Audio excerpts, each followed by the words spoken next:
Hello everyone and welcome back. This is a video on how to create an embedded signing link using the BoldSign API in Postman. If you're new to the BoldSign API, please check out our previous videos. Links are in the description. In this tutorial, I'll show you how a signing link can be generated and how that it can be embedded in an iframe that can be used within your application. So let's get started. I select the document folder and choose the GetEmbeddedSignLink request. This request requires the document ID and email address of the signer for whom the signing link must be generated. The email address should be associated with the document. Otherwise, the API will return an error message.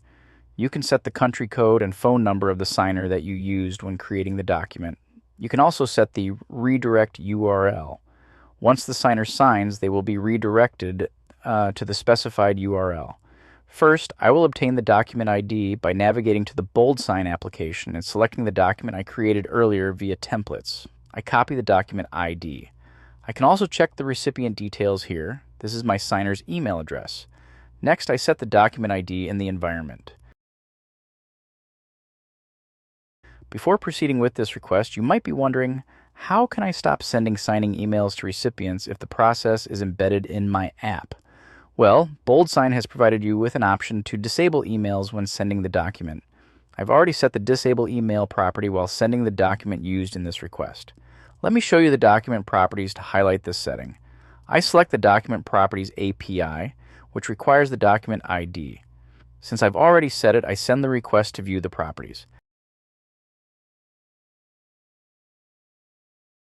As you can see, disable email property is true. If you expect signers to complete the process within your application, just set disable email to true when sending your document for signing. Next, I return to the GetEmbeddedSignLink URL request and update the signer's email address. For this request, I will send only the document ID and the signer email.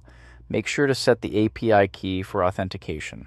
Finally, I click the send button to send this request. The response will include a shareable signing link that can be embedded in an iframe within your application, allowing signers to sign directly within your app.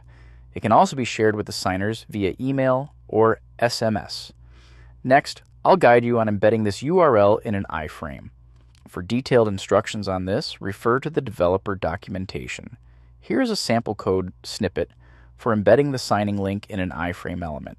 Additionally, the signing link triggers the following client-side events. You can handle these events based on your requirements. I'll show you a demo of handling the onDocumentSigned event. Here's a code snippet for managing these events. You can handle these events based on your requirements.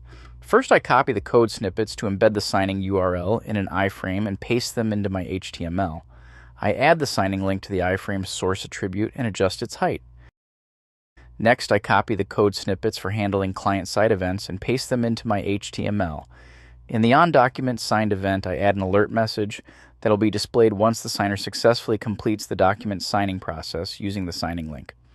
Now I run the sample and the BoldSign signing page will be displayed, allowing signers to agree to the terms and conditions and sign the document. Once the document is signed, the onDocumentSigned event is triggered and the alert message will appear. That's how the embedded signing link makes signing a document much easier and quicker. One important point to note is that before granting access to the signing URL, the integrator, whoever is integrating the signing URL into their application, must authenticate the signer's identity by using their application's existing authentication system. For example, login credentials, SSO. This is because the application controls the signer journey before invoking the embedded eSignature process. This ensures that only authorized users access the signing feature. That's all. If you found this video helpful, don't forget to hit the like button and subscribe. Thank you for watching and stay tuned to our channel for more BoldSign API tutorial videos.